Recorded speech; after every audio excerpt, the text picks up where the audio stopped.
Hello future Science Olympiad students. I wanted to make this video in order to show you the Salinometer, which will be an important grade for your test. Now, to construct a Salinometer, you simply need two materials: clay and a straw. The clay preferably has to be, well, one of these, not salt-based, because, well, salt and water doesn't go very well. Now, to do this, you must rip off a small piece of clay. Make sure it's not too small, or else the straw won't balance out correctly. But if it's too big, it's going to sink to the bottom and ruin the whole purpose of the Salinometer. Now, there are two ways of rolling the clay. You can either turn it into a ball or into a cylinder. I prefer the cylinder, mostly because the ball is incredibly hard to make and very hard to fine-tune. The cylinder, on the other hand, while a little less fine, is a lot easier to fine-tune. Alright, there we go.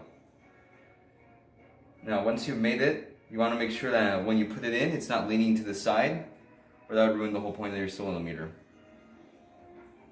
For example, this one, leaning to the side a lot, so you wouldn't use this. You must take it out again and keep going until it's fine, until it remains more or so like this, up. It's going to drift, of course, but it's expected. Now we're going to use this, as the fine-tuning would take a while. Once you have finished creating your Salinometer, you are to put it in distilled water. This isn't distilled, this is merely tap. But once you get distilled water, I want you to mark exactly where the water meets the Salinometer, because that will be zero.